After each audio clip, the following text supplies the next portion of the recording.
Okay, so one of the biggest complaints from people who own a Nintendo Switch is the fact that the games are pretty expensive and that they rarely ever go on sale. All of the first party games that were released at the start of the Nintendo Switch's life are still full price 4 years later, and this annoys a lot of people. Now, through a statement made by Satoru Iwata, who was the CEO of Nintendo, we now know why games made by Nintendo rarely ever go on sale. So in this video, I'll be talking about this statement by Iwata, and I'll also be talking about my thoughts towards Nintendo Switch games never going on sale.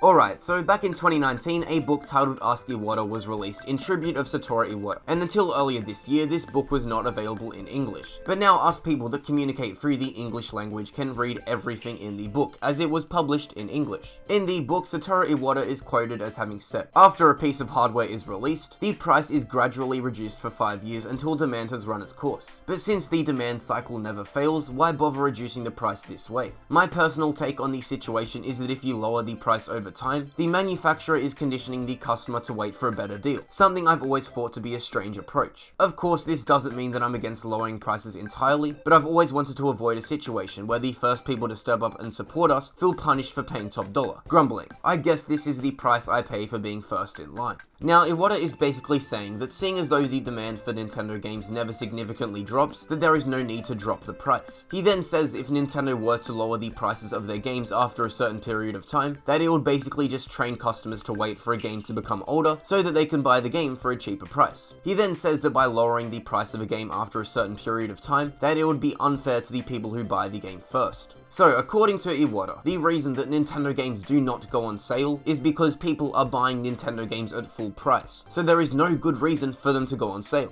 I now want to give my take on this statement, as I have a lot to say about this, so let's get right into it. First off, I want to talk about the last sentence in this statement. Iwata said, "Of course, this doesn't mean that I'm against lowering prices entirely, but I've always wanted to avoid a situation where the first people to step up and support us feel punished for paying top dollar, grumbling, 'I guess this is the price I pay for being first in line.' Now, this just doesn't make too much sense to me. Let's say someone bought Breath of the Wild on release date for full price. They get to play the game as soon as it's available. No one can spoil it for them, and they get whatever satisfaction comes with picking up a game on release date. Then on the other hand, let's say someone bought Breath of the Wild a year after its release for maybe 25% off. This person may save some money, but they would have had to wait for quite a while for the game's price to actually lower, and there's a good chance that the game would have been spoiled for them. Now, of these two people, there's no clear winner, as both people are getting what they want, and so I don't understand why Iwata thinks that people who buy a game early would feel punished if it were to go on sale. Like, it just doesn't make much sense to me.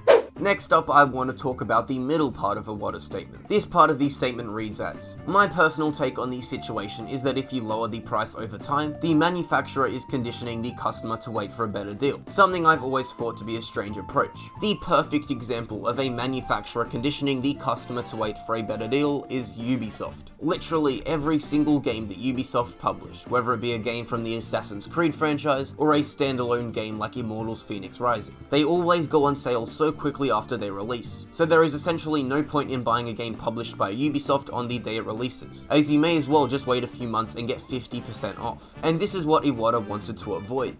Finally, I want to go over the start of Iwata's statement. It reads as, "After a piece of hardware is released, the price is gradually reduced for 5 years until demand has run its course. But since the demand cycle never fails, why bother reducing the price this way?" This makes perfect sense to me. Take Mario Kart 8 Deluxe for example. This game has been out for nearly the entirety of the Nintendo Switch's life, and while the sales of the game have slowed down, these sales are not even close to stopping. So there is no reason for this game to go on sale, as there are plenty of people still buying the game at full price. Obviously, not all first-party games on the Switch have sold as well as Mario Kart 8 Deluxe, but the point still stands, as there are no first-party games on the Switch that have had its sales come to a complete stop. So Nintendo don't see a point in lowering the price of their games, as people are willing to pay full price for them years after they release. So to summarize all the shit that I just said, Nintendo games rarely go on sale, as there are many people that are willing to pay for the game at full price years after its release. And with all that said, it's basically the end of the video. Let me know in the comments what your thoughts are towards Nintendo Switch games being too expensive, leave a like if you enjoyed, subscribe to the channel for more Nintendo content, and yeah, thank you for watching.